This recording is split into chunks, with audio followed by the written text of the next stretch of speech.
Well, Barb, Joe, Dave, thank you so much for the very gracious welcome here. It is a real treat to be back here at a place that I'm always honored and humbled to be, at the Colorado Foothills World Affairs Council. Thank you so much for having me. I want to take the 50% of your Chinese vocabulary and build on it with one syllable and give you the Texas rendition, and that is ni howdy. And I want to just say for the record, since we're on the record, ni howdy y'all is also acceptable. That is true. I just want to say, since we're on the record, that is not my coinage. I acknowledge that. That is, someone taught me that last summer, and it was one of the moments of revelation in my life, because being from the great state of Texas and studying China, oddly enough, that formulation had never occurred to me until last summer. But ni hao to y'all. It's great to be here. Listen, I am delighted to be here, and I'm so humbled by the turnout, and I know from the turnout that my reputation has not preceded me, and I'm delighted about that. But the topic matter really is very timely, very topical, very important, and it's a privilege to be here with you to talk about it. Let me map out what I'd like to do tonight. I want to say a few words about the University of Texas China Public Policy Center, which Dave kindly mentioned earlier. And just very briefly, since it is a brand new organization and probably is the newest China-focused nonprofit in the United States. But then, most importantly, I want to delve into the 19th Party Congress, talk a little bit about the background of it and the context, and then spend some time on what I regard, and many would agree, are some of the key takeaways from the 19th Party Congress. And then I want to share a few of my own kind of analytical observations about that. And after that, I then want to just touch briefly on another topic that was mentioned that would be of interest and that builds on the 19th Party Congress, and that is, what are the implications of the 19th Party Congress for U.S.-China relations? So I'll say a little bit about that. When I finish and we break for breakfast, we will then go into, the second part of the session.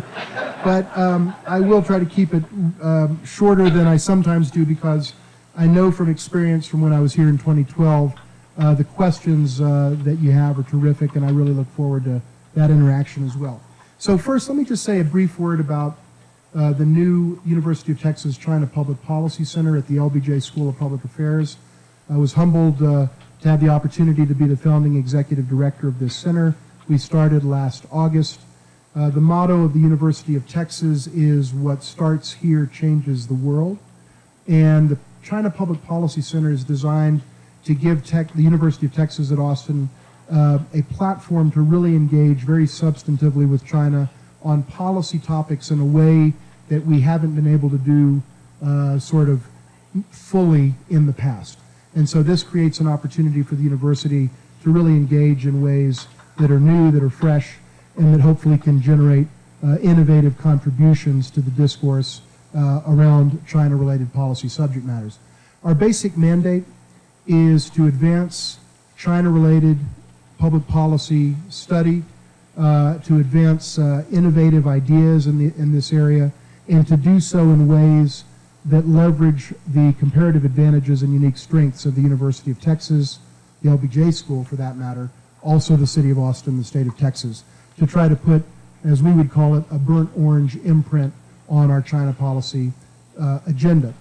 And I think it's a tremendously exciting thing to be a part of, and I'm really humbled to be able to do it. I also want to express great gratitude to University of Texas President Greg Fenves, whose visionary leadership made this possible, and to my good friend, the Dean of the LBJ School of Public Affairs, Angela Evans, without whom also the center wouldn't be here. Now, let me say, before I get into the subject matter, just one other point that I want to make, and that is some words that I am not accustomed to saying at the outset of a talk in the Denver area. So this is unfamiliar territory to me, and that is the following words. Well, there's always next season. So this is not, I'm telling you, these are not words that I'm used to uttering here in this great city, in this great state, but listen, there is hope. with that, let me talk about the subject matter. 19th Party Congress. Let me just put that in a little bit of context. So in China, you have a system in which you have a state and a party. The party is at the top of the heap. The party, the Communist Party of China, runs the People's Republic of China. It runs the government, and the government runs the country. And so the Party Congress is distinct from the National People's Congress or China's national legislature. It is a Congress or a convening of the Communist Party as a political party. And it happens once every 5 years. This last year, 2017, was the most recent one. Dave alluded to it.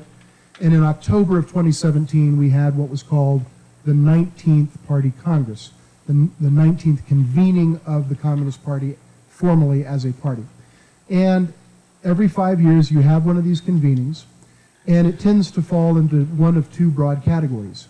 Either it's a convening that takes place at the outset of a new administration, if you will, with new leaders coming in, new faces, a new leader of China, a new deputy leader of China, or, if you will, to borrow a term from U.S. politics, it is a midterm type of party congress that's taking place 5 years into the leadership term of one of China's sets of leaders.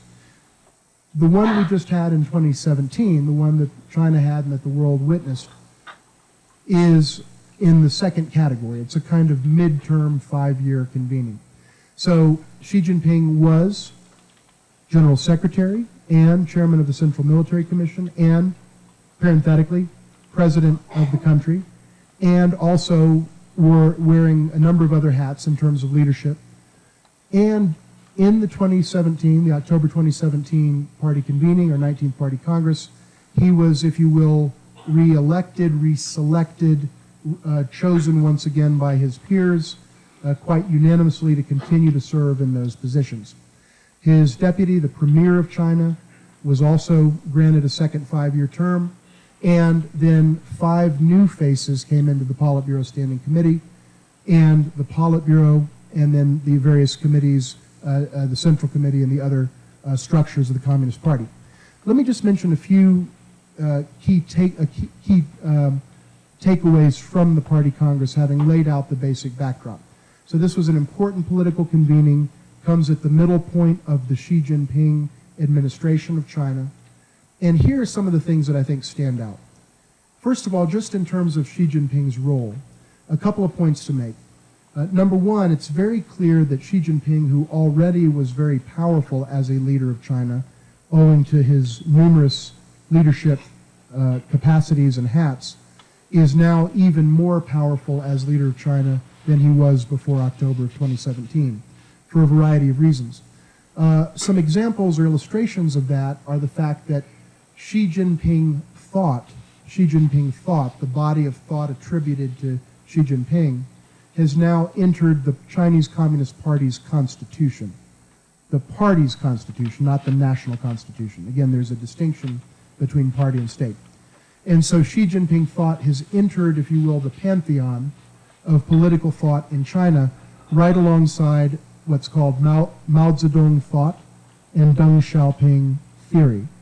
These are very specific and specialized terms in the Chinese political context, and now it can be said formally and with justification that Xi Jinping is now officially and theoretically and in practice arguably the most powerful single Chinese leader since Deng Xiaoping or maybe since Mao Zedong. So he came out of the Congress with considerable power. On a related note, the Politburo Standing Committee, which has 7 members, all men, at this time, and historically that's been true. The Politburo Standing Committee has 7 members, Xi Jinping, the Premier, and 5 others. And the general consensus is that most of those individuals had ties to Xi Jinping or worked very closely with him in some cases over the years, which is another way of saying that basically Xi Jinping has 6 more or less allies, strong allies, and loyal political allies in the 7-member, the all-important 7-member political standing, Politburo Standing Committee. So he's consolidated power in that regard. An interesting side note is there is no, at this time, there is no particular heir apparent evident in the membership of the Politburo Standing Committee. So to put it in historical perspective, in 2007, 10 years ago or so, Xi Jinping became the heir apparent at, if you will, the midterm party Congress 10 years before, 2007, and that signaled and telegraphed that he would become the next leader of China in 2012, and he did. This time around, we don't see a figure that is the analog to Xi Jinping in 2007. So it's an interesting and perhaps somewhat uncharted place to be, politically speaking, in China. And what it means is there's less clarity and predictability and perhaps transparency than there has historically been in this type of a party Congress convening, and in the results of the convening and in the newly constituted Politburo Standing Committee. So all of that points to an enhanced status relative to an already strong presidency and general secretaryship, etc., that Xi Jinping had to begin with. So I think that's one very important takeaway. With respect to the party itself, I think there were three statements that Xi Jinping made in his capacity as general secretary to the assembled group of party leadership in October. It was kind of the main keynote, serious, heavy-duty, literally 3.5 hour speech where Xi Jinping laid out the vision for the party. And in that speech, obviously, many things were there. The ones I want to point to in terms of where the sort of thinking and writing and discussion of the party are as follows. Number one, Xi Jinping said that, he himself said that the party, the Chinese Communist Party, is the defining feature of socialism with Chinese characteristics. The defining feature of socialism with Chinese characteristics. He also said that the Chinese Communist Party leadership is the, quote, greatest strength of socialism with Chinese characteristics. And finally, that the party is the highest force for political leadership in China. So it was an articulation in some ways of the obvious, but it was an articulation that, in a sense, at a theoretical and doctrinal level, formally said what has always been understood, which is that the party is the power in China, period.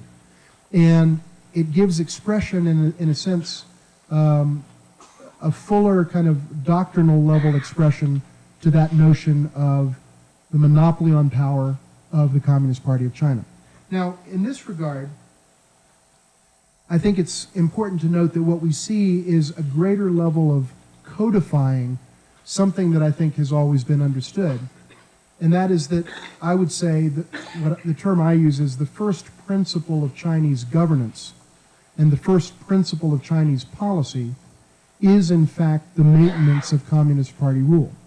And in fact, that is suggested in the Constitution of the People's Republic of China, in Article 1 in particular, and to a certain degree in the preamble to the Constitution.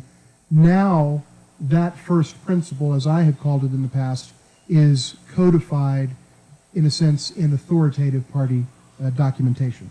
So that's a significant shift relative to what we've seen in the past, although it definitely maintains the same trend line. Let me say a few words about the economy and what was said about the economy and what came out of the 19th Party Congress with respect to the economy. First of all, I think it's fair to say that there were not any screaming headlines, I think, as I saw it, on economic matters. What we basically saw coming out of the Party Congress was a commitment to the basic contours of Chinese policy as it has been practiced in recent years, both under Xi Jinping and in previous administrations.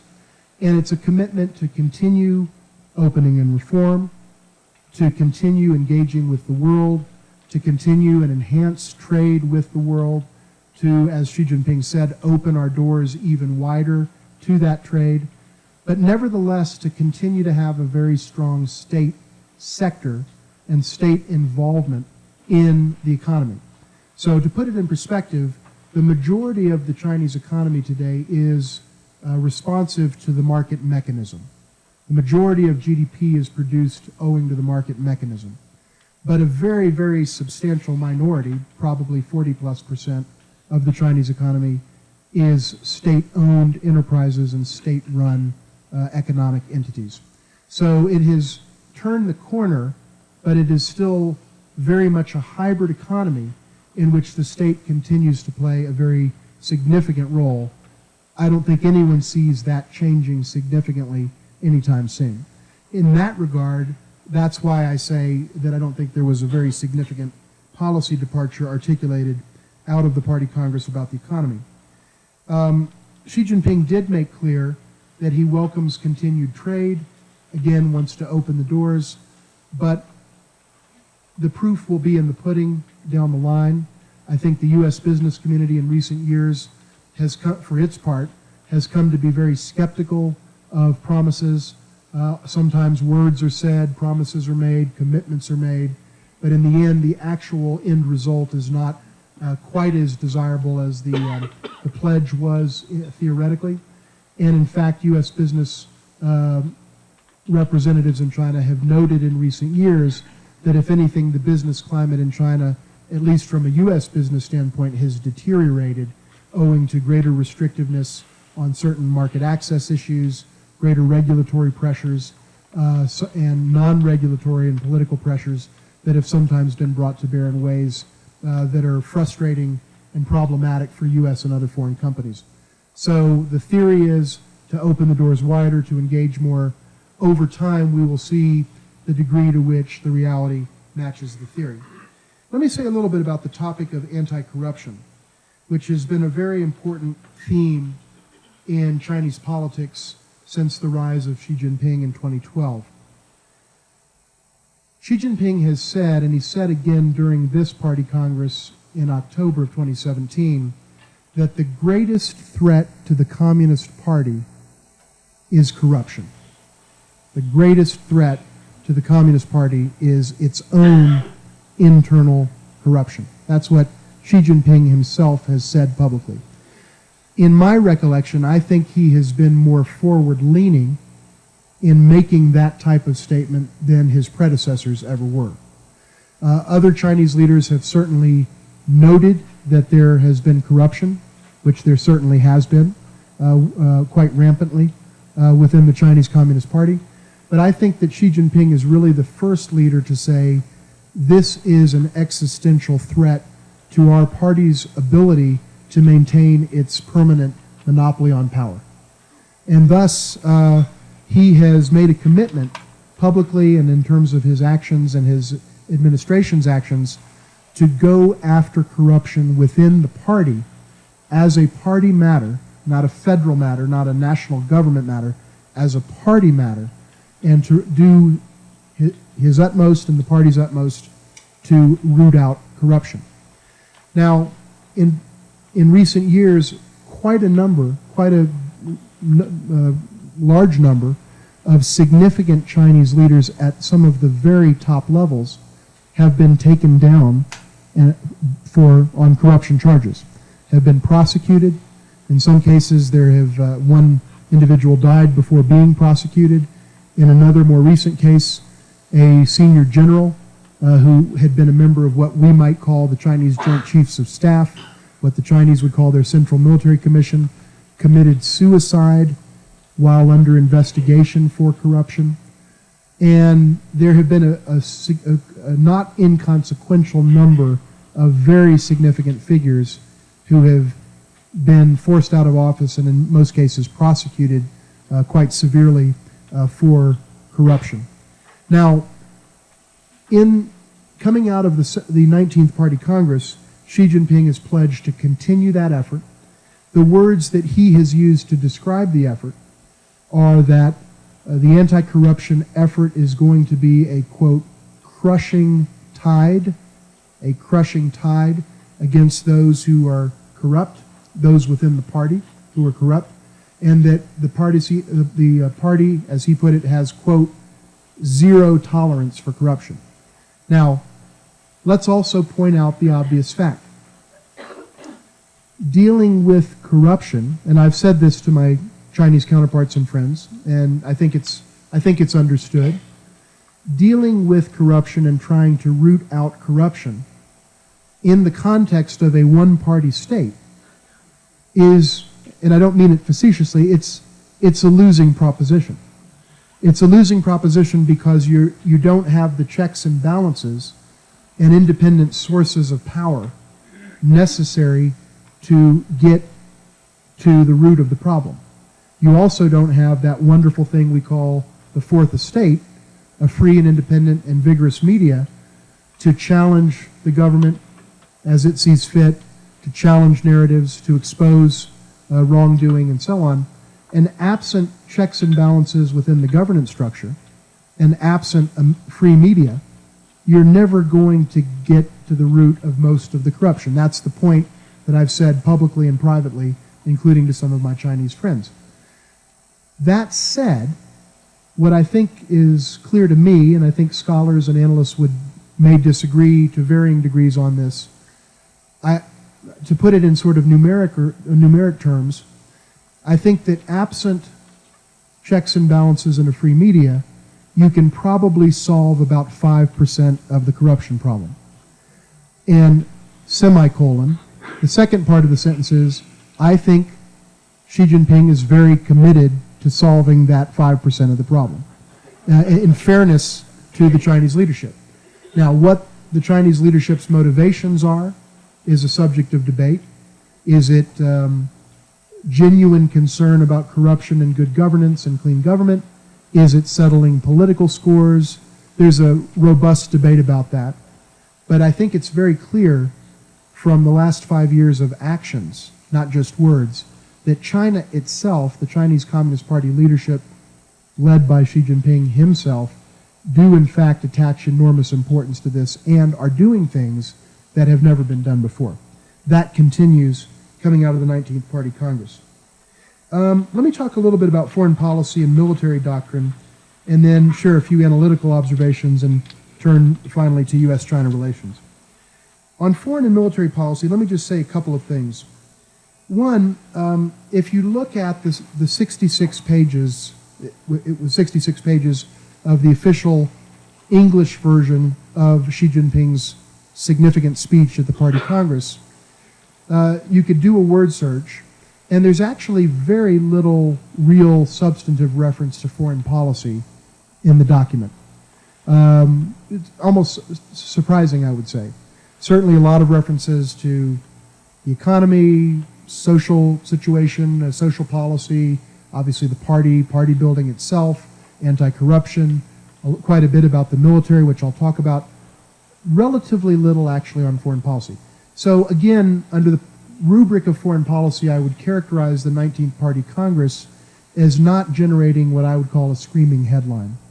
But what it did say was basically China is going to continue under the leadership of the party its more or less its current foreign policy course, what it refers to as an independent foreign policy of peace. That's a set phrase, an independent foreign policy of peace, and to obviously advance China's interests as China sees its interests. So in its broad contours, there wasn't anything that leapt out of the document, the speech, the Party Congress as a whole, that said China's going in a new direction. But tonally, there were a couple of points of departure from previous tonality and previous language that we saw in these types of party events. So let me just say a couple of things about that and talk a little about the military as well. I think the 3 points that I would make with respect to foreign policy that tonally or thematically came out of the Party Congress were, number one, that China is now clearly a more self-confident player in the world, in its language, in its tone, in the kind of things that it's saying, in the style in which it's communicating. In all of those ways, I think China is a more confident player in the world, a more confident nation among nations. That, I think, is very clear, and it comes through the language that we saw coming out of the Congress. The second point that I would make, and I think this is quite significant, is that in my analysis, really for the first time explicitly, China has come out and said in the wake, during the Party Congress and in the wake of the Party Congress, in a sense, and these are my words summarizing, in a sense, we now put ourselves into the global marketplace of ideas as an alternative governance model to the United States and to the West. Now, that was always implicit, but the fact that China would essentially come out and rather explicitly say, we see ourselves as a viable alternative model or template for those societies who wish to govern and develop and prosper, but who don't necessarily wish to do so along the model of along the lines of the model of the United States of America or Western Europe. So they're billing themselves as a viable alternative model that can be, and presumably or implicitly perhaps should be, studied and adopted as countries see fit. That type of statement is a departure, in my judgment, from previous rhetoric around this issue. China's previous rhetoric had basically been, we do things our way. You do your thing, I'll do mine. You don't interfere in my internal affairs, I won't interfere in your internal affairs. We have our system rooted in our national conditions, you have your system rooted in yours. And all of that was fine and good. And now what we see is the next phase of that, which is our system works for us and maybe it can work for you too. That's different. That's different. That's quite consequential. If I were saying what are the 5 things out of the 66 pages or out of the whole Congress that caught my eye, that was one of them. The third thing I would say about China's foreign policy is that it's clearly focused on what is now referred to and has been for a few years now as the Chinese or China dream. And this is a Xi Jinping rhetorical device and concept, and I would argue one of the more eloquent ones that we have seen from a Chinese leader. The Chinese leadership sometimes produces slogans like scientific outlook on development, which is a little bit less inspiring than the China dream, or the 3 represents, the 4 comprehensives. So the Chinese dream, that's something people can understand and latch onto. And what it means is a reclamation of Chinese greatness, the rejuvenation, as the Chinese would say, of Chinese greatness, of the great Chinese nation. In a sense, a reclamation of the greatness that China had historically lost along the way for various reasons, and now is out there in front of China ready to be reclaimed. That is a very significant construct in China today, and it's one that I think is actually moving and inspiring people in ways that previous political slogans didn't. And here, let me just make a basic point that relates to foreign policy, but it relates to China more broadly, and that is the notion of the social compact. I think there has been an important shift in the social compact, which I'll talk about in a few minutes, but I want to flag here that it relates to the Chinese dream, and I'll come back to that in just a second. So those are the things about foreign policy that stood out. Let me say a little bit about the military doctrine that was articulated by Xi Jinping and that came out of the 19th Party Congress. Here again, I would say this was some of the more striking language from a U.S. perspective, and maybe from a Chinese perspective and from others as well. Because we actually, I think, heard things with formulations that we had not heard before, which I think are significant and which I think merit attention. So, first of all, I think very fundamentally, the notion of, let me explain one basic point about the military as a baseline for a couple of points to make about it.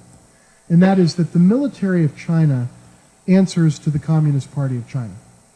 It does not answer to the leadership of the People's Republic of China in their capacities as leaders of the People's Republic of China.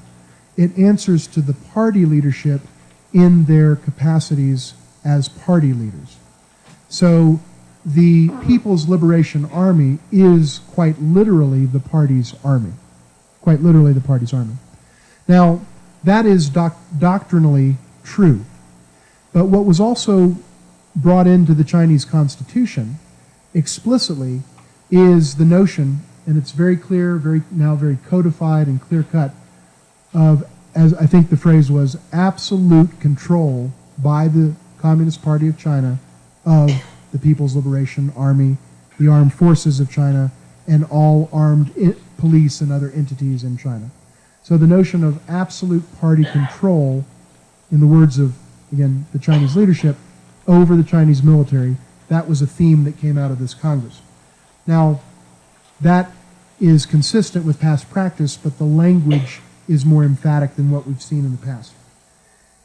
Secondly, and this is really, I think, the more striking language, Xi Jinping said the following in his speech. He said, "The military is built to fight and win wars, full stop." That's a direct quote. The military is built to fight and win wars. Now, those words are very familiar to Americans because U.S. presidents of both parties have often said the mission of our military is to fight and win wars in various formulations. That's a common usage in our country. It is unusual to hear a Chinese leader speaking about the military with language that is, we've typically heard more often in the U.S. military context, fighting and winning wars. And President Xi went on to say that combat capability, that's his term, combat capability is the ultimate metric against which we judge the quality of our armed forces. And the point here is that we don't just judge the forces, these are my words, but kind of getting to the essence of it, on their uniforms or how many tanks we have or how straight people can march. We're going to judge as the ultimate metric the quality of our military on the basis of their ability to perform combat. Now that is a significant statement. Now every country has the right to raise its own military and raise its own armed forces and fight for itself as it sees fit. That's the right of any sovereign country. But to hear China speak about it in such language, there's nothing wrong with it, but it is different than what we have heard before. And it's striking. It struck my ear. It would be another of the 5 things that I'd pull away and say that was quite a remarkable turn of phrase. And now, let me make one other point with respect to the military, and that is I went through the speech of Xi Jinping, the sort of keynote major address of the 2017 Party Congress, and looked at every page. There was one sentence, and only one, that ended with an exclamation point. There was one.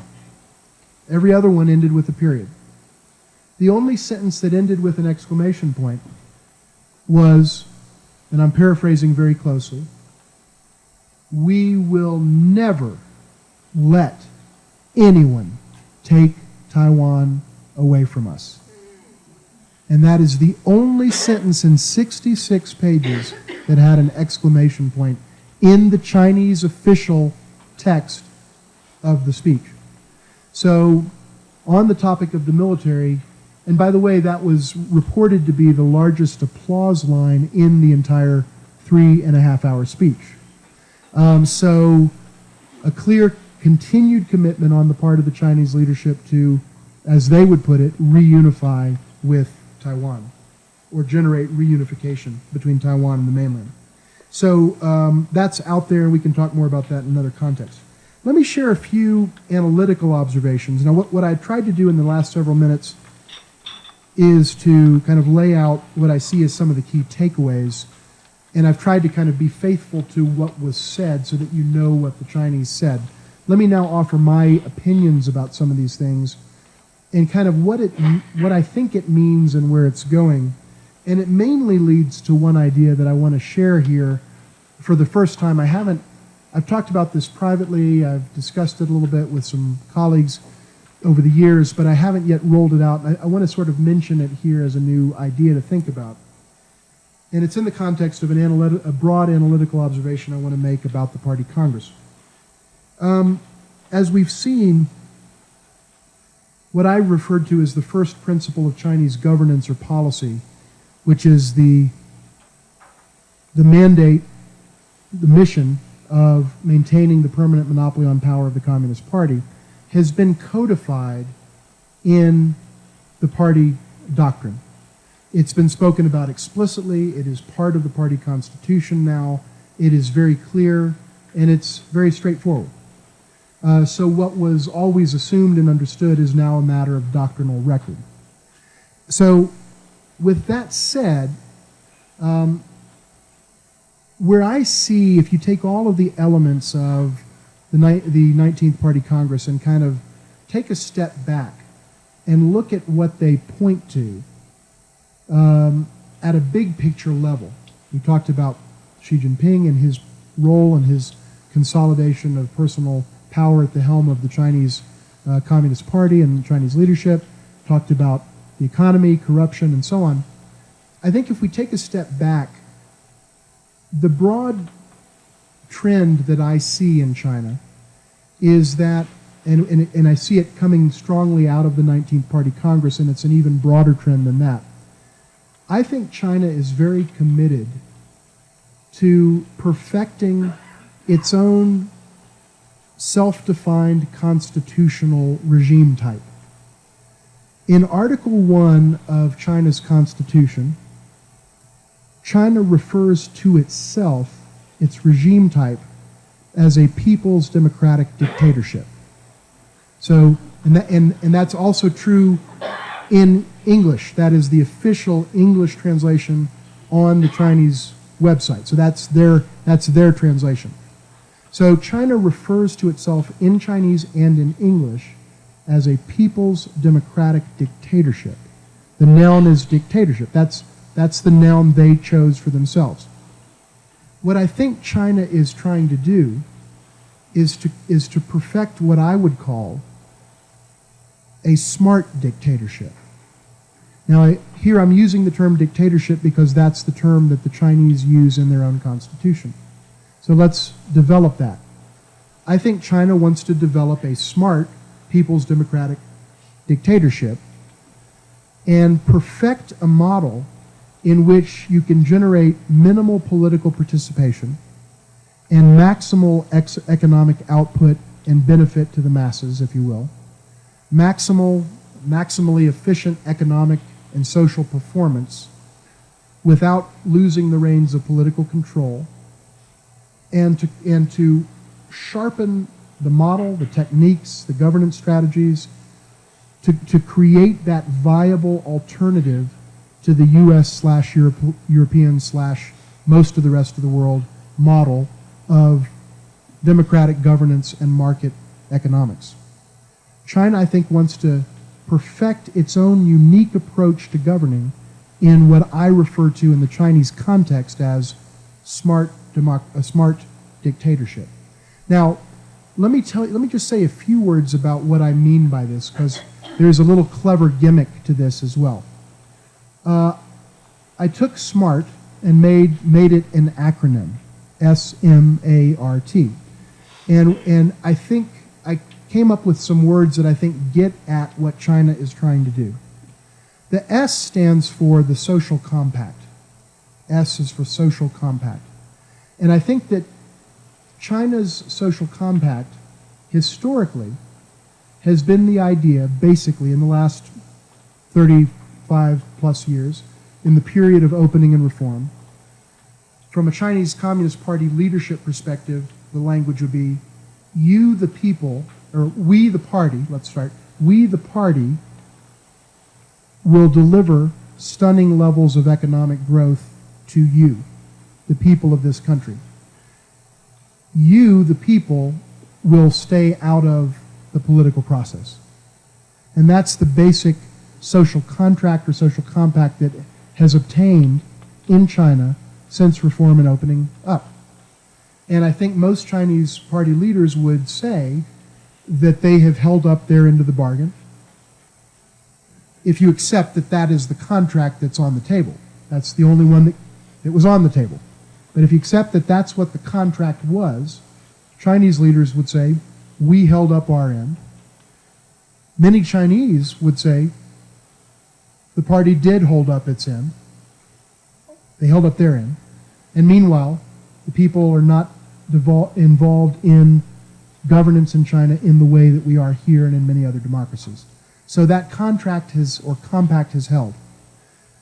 What I think is happening now is that there's a transformation to a second or new social contract in China. And that is now that many, many Chinese are enormously wealthy, and a great swath are of what we might call moderate or middle income means. Not all. There's still big swaths of poverty in China and a lot of people in the countryside that aren't doing well. But on the whole, many, many hundreds of millions of people are doing better materially. And there are, I think, probably hundreds of millions that would call themselves middle class in the Chinese context. Now that that's been delivered, what I think the Chinese leadership is saying to the people is social contract 2.0, we will make you proud of your country like you've never been. We will make you proud of China as a nation among nations like you've never felt before. And in exchange, you continue to stay out of the political process. So, having delivered prosperity to many hundreds of millions of people, not all, but hundreds of millions, now the stakes are raised. It's that Chinese dream, China dream. It's that notion of national rejuvenation. And it's the notion of, if I can use this loaded term, make China great again. And that's what the Chinese leadership is promising to the people. So that's under social compact. The M, S-M-A-R-T, the M, what does that stand for? It stands for market-based, but with an asterisk. I think increasingly China will move probably gradually toward increasing levels of reliance on the market mechanism. When you think about it, most autocracies or dictatorships, and again I'm using the term from the Chinese Constitution, most autocracies in the past have not been market economies. That's one of the reasons there aren't so many autocracies anymore. But China is looking at things differently. It is by a self-proclaimed people's democratic dictatorship, but it very much aspires to let the market govern a substantial percentage of the economy, not the entirety of it. So you have a social compact, you have the market mechanism, that's the S part and the M part of the word smart. What does A stand for? A stands for, and it could be a couple of things, I think. And I'm still working on this, but you're hearing the first version. I would say, let me go for now with anticipatory. And what I mean by that is something very specific, and it's an area where I think China has a substantial competitive advantage over the United States in ways that we in this country don't talk about much. But I've been talking about this for 4 or 5 years now. And that is, of all of the different advantages that one country might have over another, who has the bigger economy, who has the bigger military, who has the more powerful military, who has more innovation, who has more this and that, there's one thing that I think we can all agree that China has an advantage on with respect to the United States, has an advantage over the United States on. And that is, it has the ability to plan long-term in a way that our country simply does not. And there's a reason for that. That's because they know that the Communist Party will always be in power. It may not be Xi Jinping. It'll be Xi Jinping's successor. It'll be that successor's successor. But it is a one-party state. There is continuity. And thus there is an ability to plan on a 5, 10, 20, and 50-year time horizon that we simply don't have in this country because of this thing that we have called a messy democracy. Also, when you don't have to worry about these pesky folks called voters, you can do a lot of things that legislators and presidents that have to worry about voters can't readily do. So there is, if I can coin the phrase here, and I may be saying it for the first time publicly, but I've said it for some years, there is a dictatorship dividend versus a democracy drag when it comes to the issue of planning. We simply can't compete because of our cherished system, which none of us would trade. We simply cannot compete with a country that is thinking not about next week or tomorrow's news cycle, but about infrastructure 30 years out. And that is a disadvantage, whether we like, whether Americans are comfortable with or like or regard as moral the Chinese system of governance or not. That is a competitive advantage that China's system generates. And it is one of the reasons why I have said that China is America's most formidable overall national competitor. And this is something that's rarely talked about, but it's at the root of some of the widening gaps that we see. So the issue of anticipatory, what I mean is that the Chinese leadership can really think about things down the line in a way that we can't. Let me be brief I know I'm coming close to my time limit here. The R stands for responsive. In a system where you don't have voting, which the Chinese system doesn't in the same way that we and other democracies do,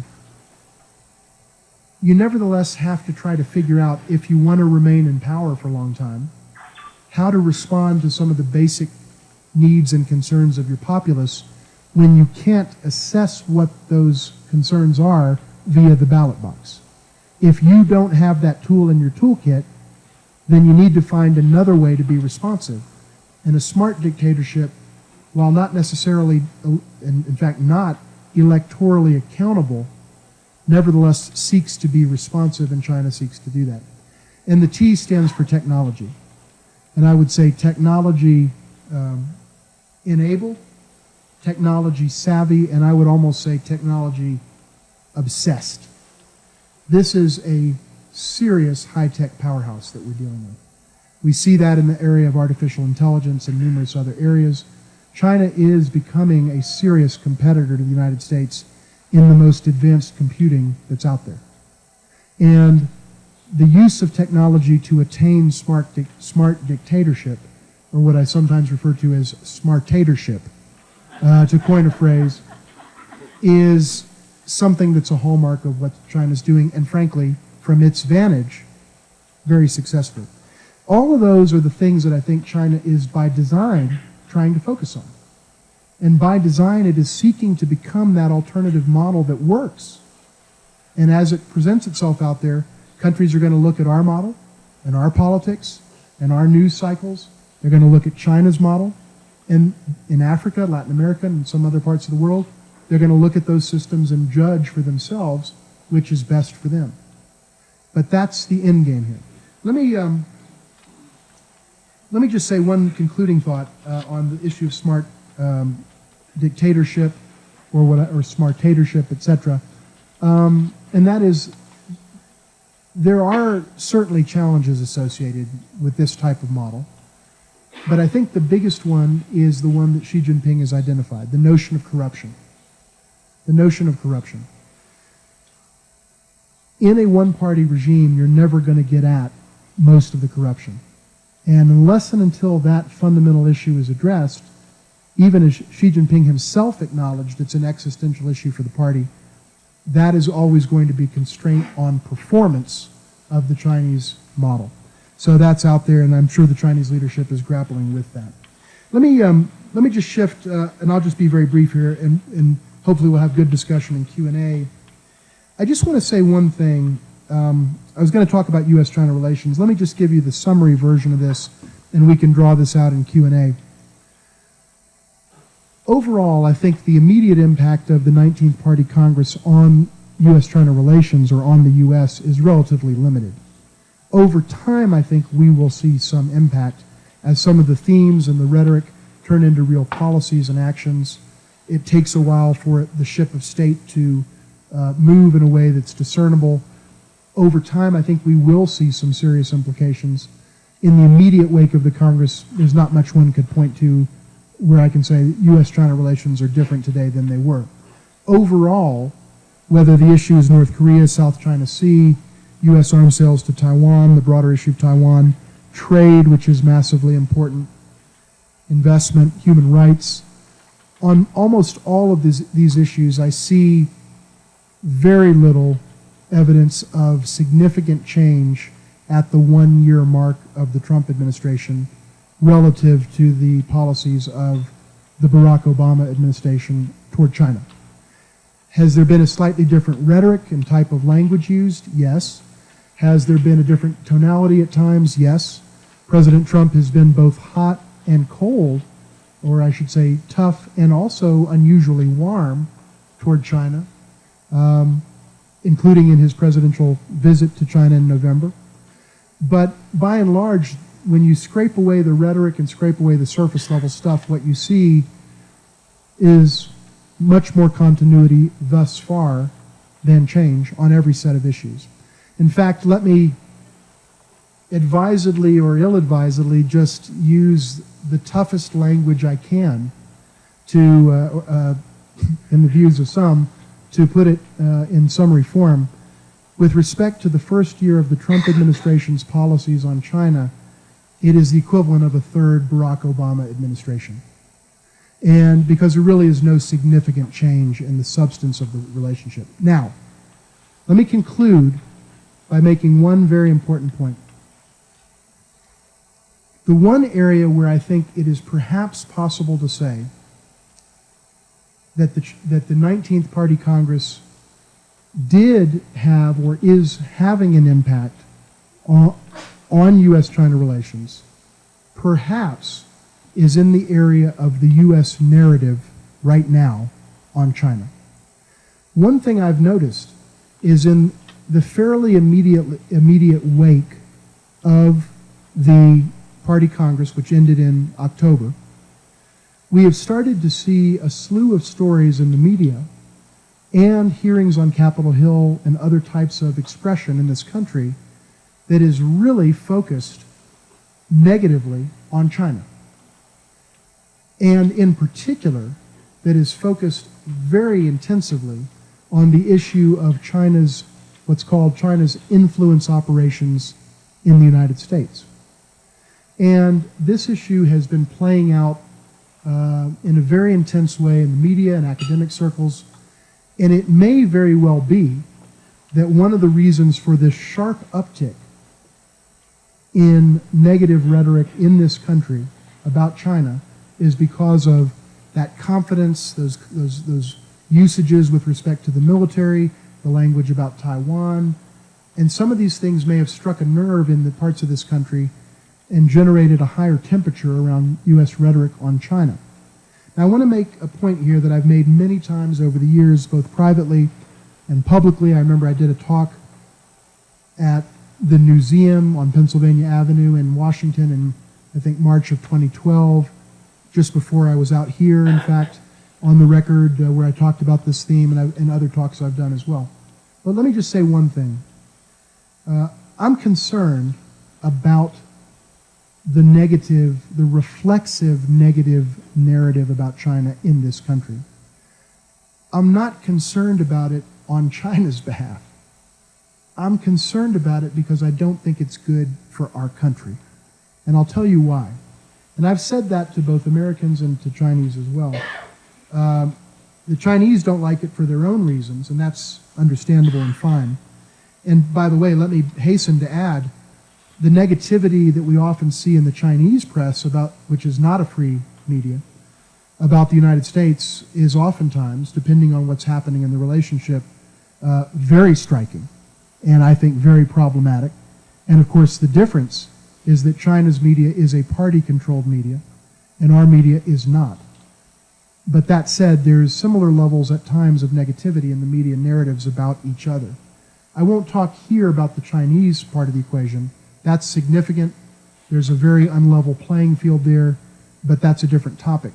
But I just want to say that I am concerned about the negativity in the U.S. narrative toward China, the reflexive negativity, for the following reasons. Number one, and I'll be brief here, but I can expand on this, and I probably will expand this to a full-fledged talk at some point.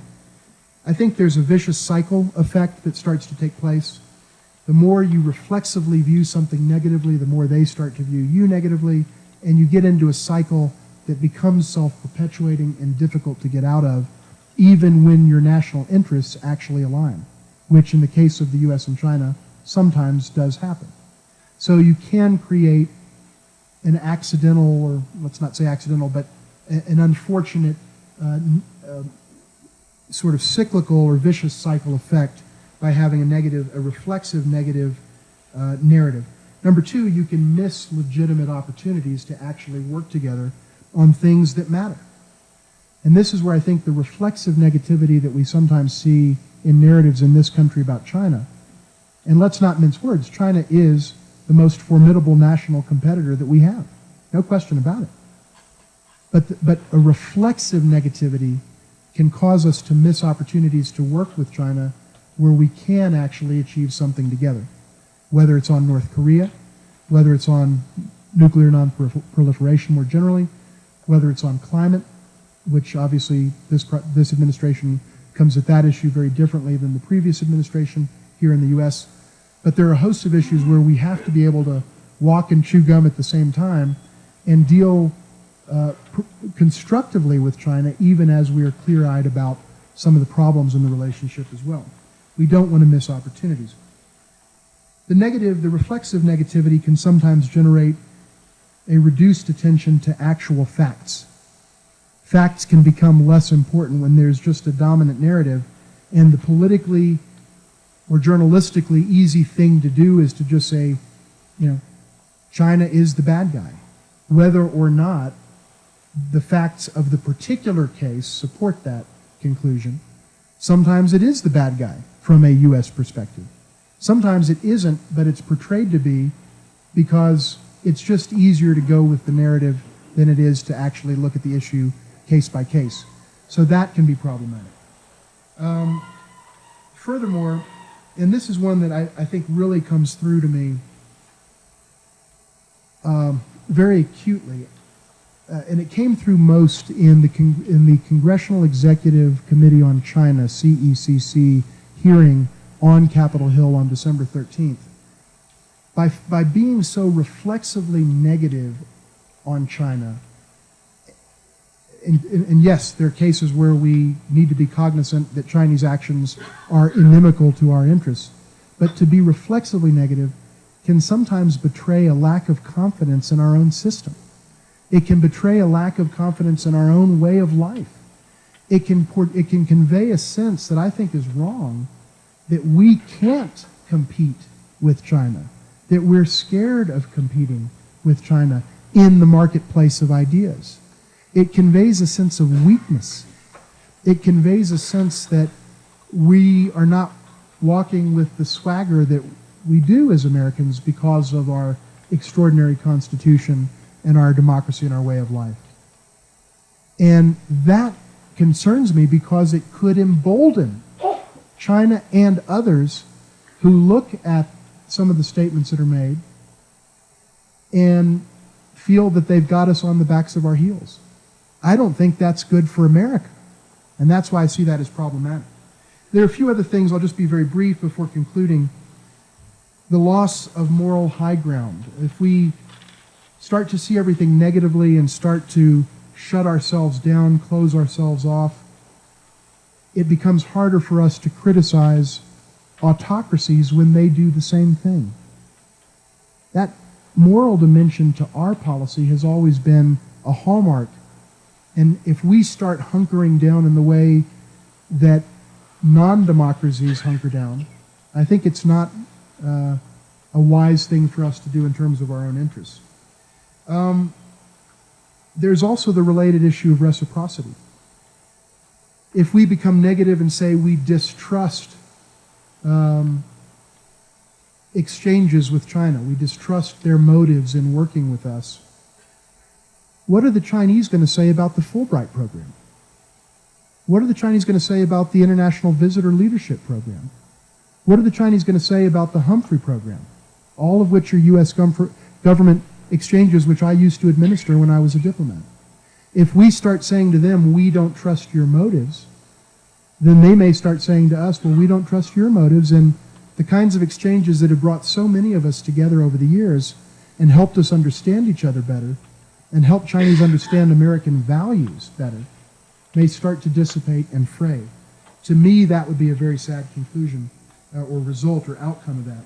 And finally, let me just say, the impact of the next generation of Americans, the people who are going to be the stewards of the U.S.-China relationship 10, 15, 20, 30, 40 years from now, if we create this reflexive negativity toward China, what is that going to signal and telegraph to that generation of would-be stewards and leaders of this relationship for our nation, future elected office holders, presidents, and so on?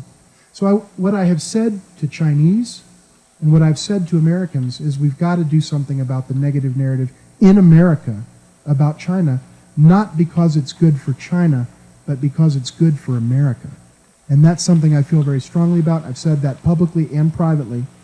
And I think a big piece of that starts with, and I could say more about this, but I'll stop here, working with the heartland of this country of which Colorado is a part, Texas is a part. It's not all just about the coasts. There's a lot of contact there. I think we need to deepen heartland to heartland exchange to start to change the narrative to be not Pollyanna-ish, but clear-eyed and not reflexively negative. That's what I think we should try to do. Let me just conclude by saying it's been a tremendous honor to be here with all of you. I look forward to using the rest of the time to have good discussion and to respond to your questions. And thank you so much for the extraordinary welcome. I really appreciate it. I'm a little confused when you talk about what's happening in China. How can you, I mean, I understand that the capitalist system works for quite a few people. But when you look at the past history of China, the Great Leap Forward, how many people were put out in the fields and died, when you look at the Cultural Revolution, those people are in control. And you're saying you got a benevolent leader. Well, that's great. But I would say there are thousands and thousands of people who do not agree with the human rights violations. They don't have due process. They have none of the protections we have in our Constitution. And I'm confused how you can kind of gloss over that. Well, I mean, the topic of human rights is certainly a very valid issue to raise. I certainly don't gloss over it, and I certainly have not used, nor would I use the word benevolent. What I was trying to say is that the Chinese, for their part, are trying to perfect their system. And they're using these methodologies and these techniques to do that. As I've said repeatedly in this very talk, China is a self-proclaimed dictatorship. It is a place where people don't vote for president, legislator, or anything else in a meaningful way. I don't think I could be more clear about that in anything that I've said in the last hour. It doesn't have media freedom, as I've just said. And so, are there profound human rights issues in China? Unquestionably. There is a deplorable record of human rights violations in China. There's no question about it. When I was in the U.S. State Department, I wrote significant swaths of multiple human rights reports as part of my job. I know the issue very, very well, and I absolutely agree with you that there are very profound problems in the area of human rights, certainly from a U.S. perspective and from the perspective of many in the world. No question about it.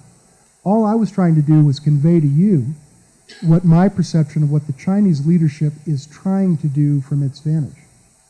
And a lot of that came out of the 19th Party Congress, and they're holding themselves up as a model. And this goes back to the point that I just made moments ago. We should be proud of our system, and we should be confident in the ability of our system to compete with anybody.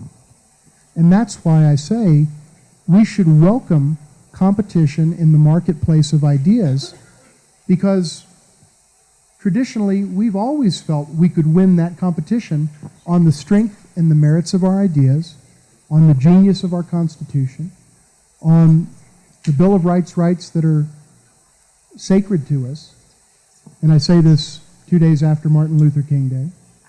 So we ought to be proud to compete, and we ought to put ourselves out there to take all comers when it comes to the strength of our system. Meanwhile, the Chinese, for their part, are putting themselves out there in a way that's different, and that was the point that I was making when I talked about what's different coming out of this Party Congress. But I don't disagree with your characterizations on human rights, and they echo things that I just said over the past hour. Hi. So I was wondering, with the recent reaction from China from the THAAD missile system and shutting other economies out, like Korea and Japan, how is the U.S. foreign policy ideals important to the social cohesion of other countries, not just ours? Expand a little bit on the last question. How is the U.S. Foreign policy implementation of like soft power and hard power important to the social cohesion of other states and other states and nations other than just ours? Well, that's a pretty deep question. It's a good question. I don't know that I have a ready answer to that. I'd have to think about it. I haven't thought as much about the impact of U.S. foreign policy on social cohesion domestically within other countries. I think that this may be a slightly facetious or cynical way to respond to that, but maybe it's the closest hit I can get to the target in terms of the question that you posed. One thing that I think is improving, and I don't mean this disrespectfully, but it's a documented social science data point. One thing that I think is increasing the social cohesion of countries around the world is a reaction to the current administration in the United States. And I don't mean that politically for me. What I'm saying is what we have seen objectively in data from Pew and from others is that attitudes toward the United States and responses to the specific poll question, do you have confidence in the U.S. president to do the right thing? That's a question that has been asked over decades. That's a standard question. They don't name the president. They just say, do you have confidence in the U.S. president to do the right thing? And do you have favorable views of America? Those are the two questions that have been done over a longitudinal period of time. Those numbers have dropped precipitously across the board except in a couple of countries. Russia is one of the exceptions, interestingly enough, and Israel is one of the other exceptions. And I think the only documented exception to a degree in Asia is the Philippines, whereas in China and Japan, our ally, and South Korea, our ally, and Australia, our ally, and elsewhere, we've actually seen a significant drop in favorable ratings toward the United States. People, in the sense of your question, may be, in a sense, rallying around that, for rightly or wrongly, that's their call to make. But I'll have to think more about the issue of social cohesion in other domestic contexts. But that would be one way of maybe trying to get at part of the answer. The New York Times reporter, Edwin Wong, just wrapped up 10 years at the embassy in Beijing and was reflecting recently on his experience. He said China's outreach to the world can be characterized by brutality, bribery, and browbeating. And he suspected that there would be a reaction.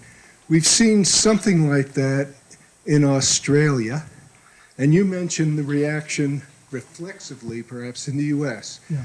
Will this cause China to soften, to realize its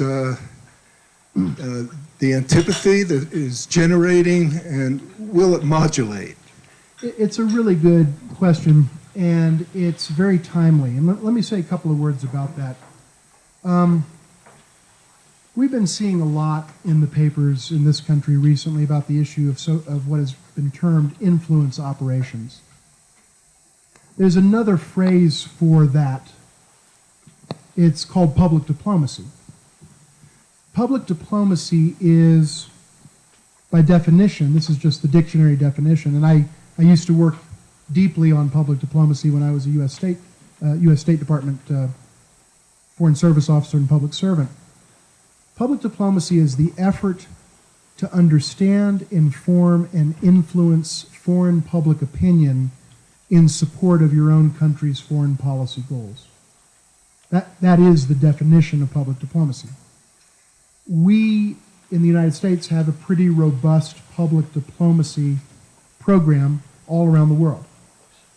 China has an increasingly robust public diplomacy program all around the world, and particularly in this country. There is absolutely no question that China is seeking to influence discourse in this country. There's absolutely no question that they're doing that. There is absolutely no question that we are doing the same thing in China. There's no question that we're doing the same thing everywhere we have an embassy and consulate, and that every powerful nation is, without exception, doing the same thing wherever they're operating. All countries seek to influence through hopefully, through lawful means, discourse in the countries that they're dealing with, to put the discourse on terms that are more favorable to them. That is the very definition of public diplomacy. We do it, the Chinese do it, and let me say another thing about the Chinese. The Chinese, and I've been working on China professionally for over 25 years, and I've been dealing with China since the mid-1980s, and I've watched the Chinese public diplomacy efforts evolve.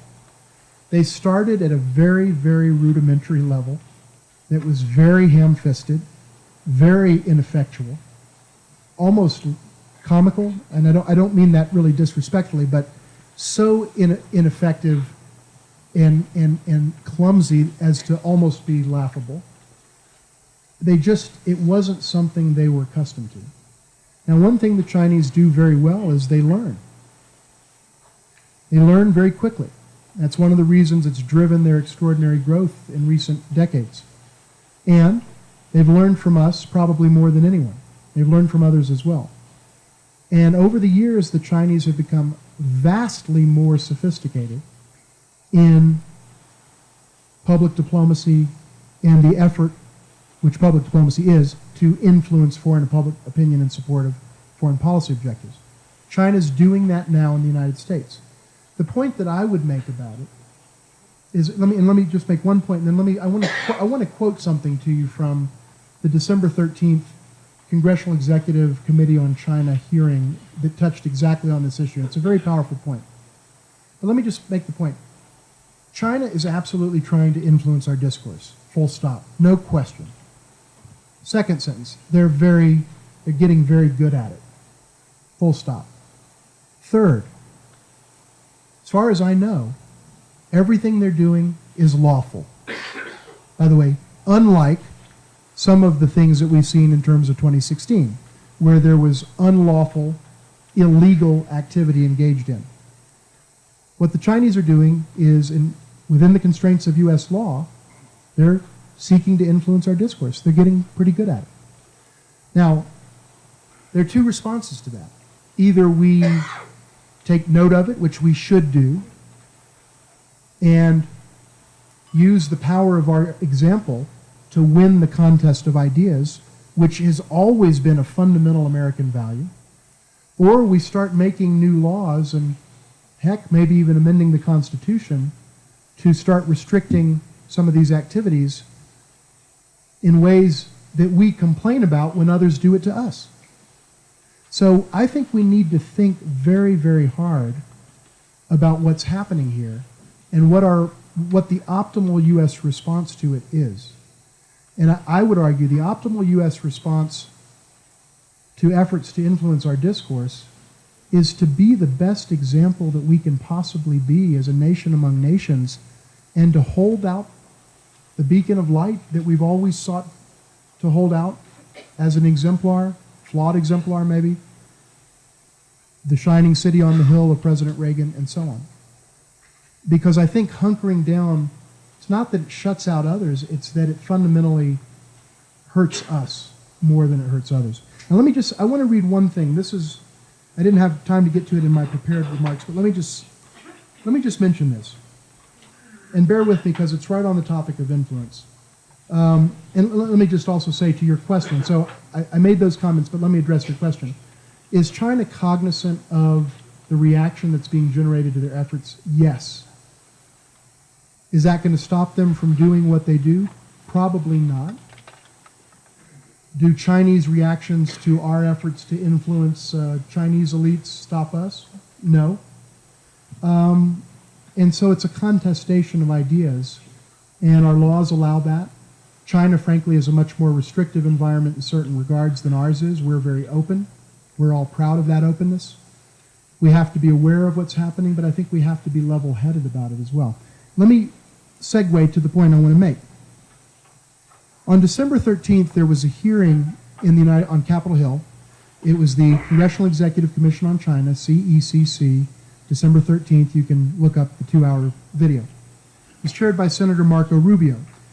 The title of the hearing was The Long Arm of Authoritarianism, basically something like China's influence efforts in the United States, something like that. Or China's long arm exporting authoritarianism with Chinese characteristics. That was the title. Now, Senator Rubio chaired the hearing. He quoted from a National Endowment of Democracy report called Sharp Power, and he quoted these words he said out loud in the hearing, and I want to say them to you. I hand wrote these on the back of a piece of paper, on the back of my handwritten speaking notes. Here's what Senator Rubio said, quoting from the report.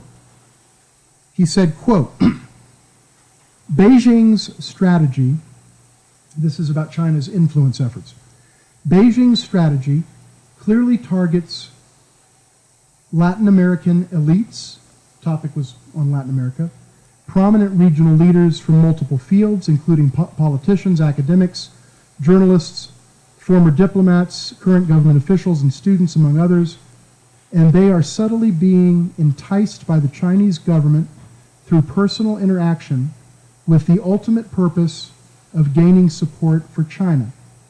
As a result, many of these renowned and influential people have already become ambassadors of the Chinese cause. Full stop. That's a direct quote from Rubio citing the report. Let me read the quote again with a little bit different language that I'm making up. I'm now adding my words. The U.S. strategy clearly targets, let's say, Chinese elites, prominent regional leaders from multiple fields, including politicians, academics, journalists, former diplomats, current government officials, and students, among others, and subtly entices them to see the U.S. government, enticed by the U.S. government through personal interaction with the ultimate purpose of gaining their support for the United States. As a result, many of these renowned and influential people have already become ambassadors of the U.S. cause.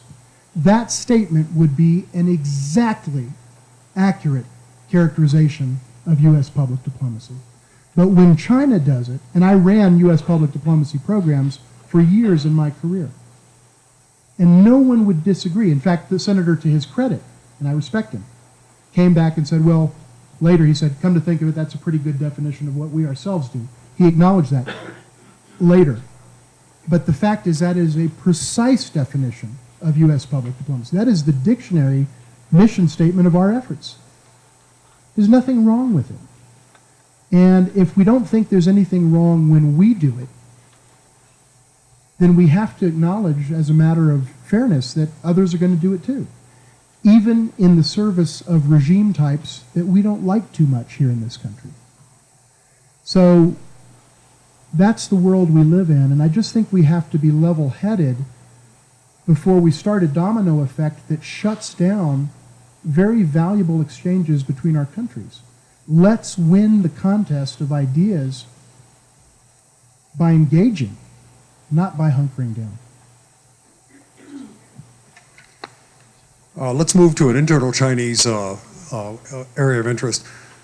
The Chinese, you mentioned the social compact. The Chinese social services are delivered through a system called Hanku, where you're born and you can have those only regionally. However, with the millions of internal migrants in China who have moved to the coastal areas, can't bring their children with them because they're not eligible for health care. They can't bring them with them, they can't their family because they're not eligible for the Chinese Communist Party's education.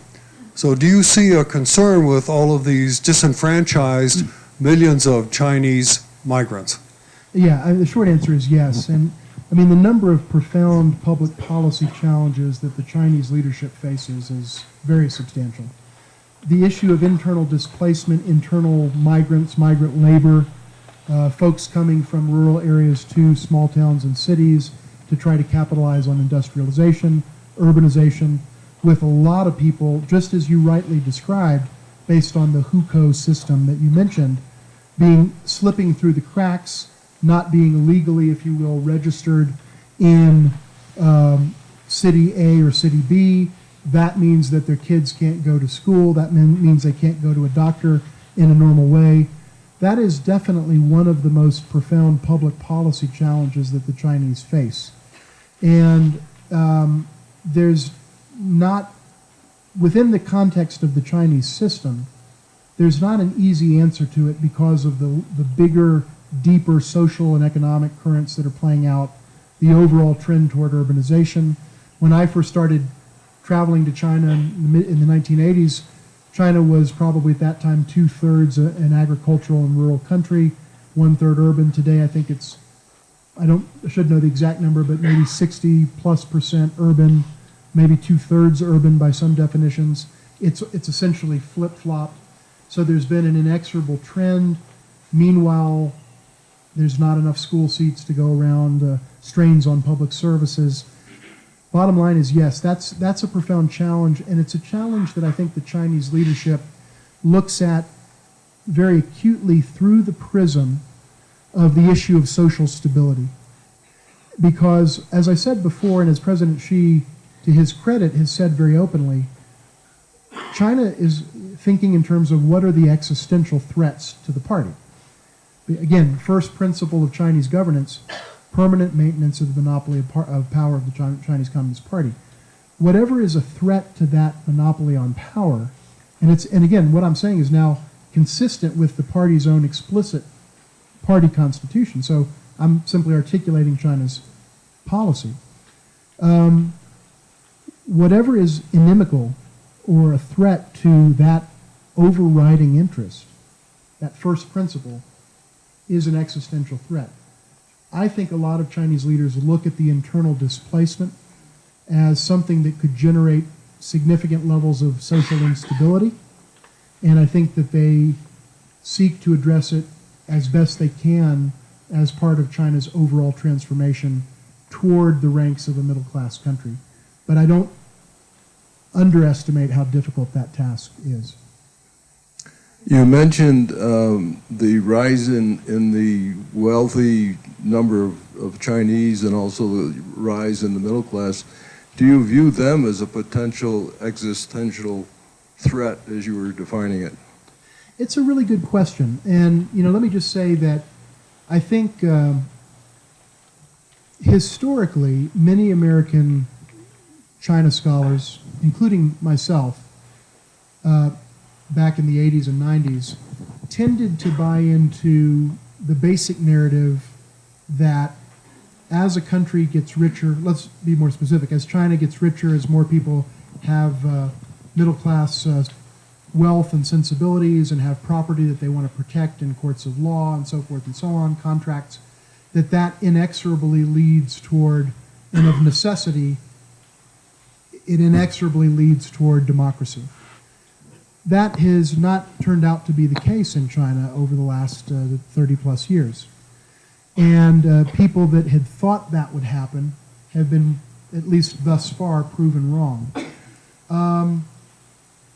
And that includes me, because I would have thought in the 1980s that as that happened, you'd see a different type of governance in China by this time. That hasn't proved to pan out. I think it's a question mark. I'm beginning to join that school of thought in this country, and there is a divided opinion on this. I don't think there's a right or wrong answer because we're speculating about the future and we don't yet know definitively what the future holds, and we can't know. But there are more and more people who I think are beginning to believe that the Chinese regime as it looks and as it is right now, as a constitutional dictatorship, people's democratic dictatorship, may very well have substantial lasting power, substantial staying power, and may very, very well be around for a long, long time to come, notwithstanding the explosion of wealth across the country. China has more billionaires than all of Europe combined. It'll overtake us in terms of number of billionaires pretty soon. And it probably, at some point before too long, may end up having more billionaires than the entire rest of the world combined. We're not far from that. And leave the billionaires out of it, just the middle class, people that have homes and cars and save for college and send their kids often to the U.S. To study here and have middle class needs and attributes and financial goals. It's not, I have to say, it's not self-evident to me today that the mere fact that there may be now hundreds of millions of what we might call middle-class Chinese, that that's going to result in a transformation of the system anytime soon. I think it's an open question. And this is why I come back to what I think is the big question. The big question for China is, can China manage a transition from, to put it in very broad terms, 20th century people's democratic dictatorship, otherwise known as dictatorship, to 21st century smart dictatorship.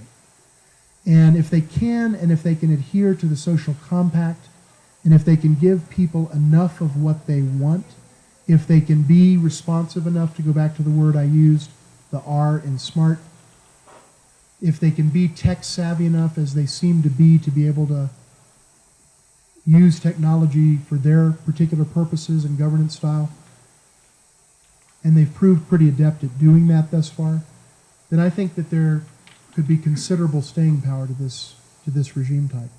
So I think it's an open question, and it strikes right to the heart of a very central, fundamental philosophical question about China's future. One more question. And I'll stick around afterwards for any folks that may want to talk privately. Yes, sir. Could you talk a bit about the relationship between China and North Korea, and whether you think China has the ability or the willingness to affect the North Korea weapons program? That's a great question, and we've done some convening on this recently. And let me tell you what I think about this. The short answer, and I want to expand just for a minute or so afterwards, in a realistic sense, I don't think China has either the will or the capability or the correct combination of the two to shut down North Korea and to terminate this problem. Now notice what I said. I didn't say it doesn't have the capability. I said it either doesn't have the capability and or will or combination of both, whatever that combination is. A lot of it is about will, and a lot of it is about how they view their own neighborhood. And a lot of it is about what China thinks could happen if you bring instability to a regime that possesses the ability to deliver at least a rudimentary nuclear weapon somewhere. And China neighbors North Korea. So China looks at North Korea through a prism that is very different than we do, from a greater distance. The United States and China nominally share the same goal. And I think we actually do, in fact, share the same goal, stated goal. Theoretically, at this point, we both share the goal that we want to see a non-nuclear Korean peninsula.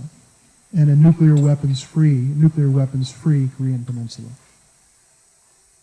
And now, I want to share my observation about this based on some discussions with significant folks on both sides, and having worked the issue some professionally and also in a track two diplomacy context where we're convening people off the record. I think that both the United States and China are fundamentally wrong about North Korea, but for exactly the opposite reasons. I think that the U.S., as a matter of current policy, and this goes back through to Obama, Bush, this is not just Trump, this has been consistent U.S. policy going back several presidencies. We are wrong when we think that there is some amount of coercion that can be brought to bear on North Korea that could get North Korea to stop doing this. Because I personally believe that North Korea will pursue these weapons until the last North Korean is dead. I don't think there's any question about it. And basically, to use my words, but to overlay them onto North Korean sentiment, and to use kind of a Texas metaphor, it was recently at the Alamo, North Korea's attitude is, you want to stop us? Come stop us. And if you don't, then we're just going to keep marching right down this path. And thus far, in the judgments of U.S. presidents of both parties going back 2 or 3, we haven't judged that it has been in our best interest to take that challenge, the sort of come and take it challenge. China looks at North Korea and believes there is some amount of diplomacy that can be brought to bear on North Korea that could get North Korea to stop. And I think China is dead wrong in that assessment. Just as wrong as we are in the opposite assessment. Now, what does that mean? If you accept my premise that neither coercion nor diplomacy will solve this problem because the North Koreans are single-mindedly focused on achieving this objective at all costs, then what it means is the only way that anyone could stop North Korea would be if they went to war to stop them. Now, my personal opinion is that, this is just my opinion, I'm a private citizen, I don't work for the government, I don't have any inside information. My personal opinion as a private citizen is we're not going to fight that war. Not any president, not this president, not any president. And I think the reason for that is because every president of all parties, this is not a partisan issue, in my judgment, my assessment has judged that that solution would be worse than the problem. That's why it doesn't happen. That's why it hasn't happened yet. And so I conclude with this thought, and this is a fairly on the, and I'm not the world's greatest North Korea expert, I don't contend to be, but this is on sort of the front edge of the discussion about this, and I've been talking about this for about a year. I think the North Korea issue is over. It's actually over. There is no viable way to prevent North Korea from becoming a nuclear weapons state with intercontinental capability. It's going to happen. It's a very bad scenario from a U.S. perspective and from a world perspective. It's a bad scenario from a Chinese perspective. It's a bad scenario from a South Korean perspective, Japan perspective, and everyone in the world. And I just don't think any other scenario is going to play out. So I think both the United States and China and others have failed in attaining our stated objective. And I think the real discussion now, sadly, in my personal opinion, I'd love to be wrong about it, but I don't think I am. The real discussion right now, I think, and now and going forward, is how does the world manage a nuclear weapons state in North Korea? It's a sad thing to have to say, but I think that's where the discussion really is. I don't think, and let me just share, my personal sense from talking to private folks in China and in the United States is, I think this assessment that I'm offering here, in my personal capacity, is becoming a more commonplace assessment than it was even 6 months ago. I think, in short, sadly for America and for the world, the train left a long, long time ago. And this will end up happening on President Trump's watch, but it's not any one individual's fault.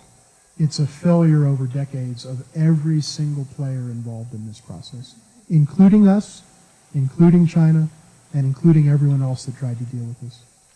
So it's not a good news story from my perspective, unfortunately, but that's my assessment of it.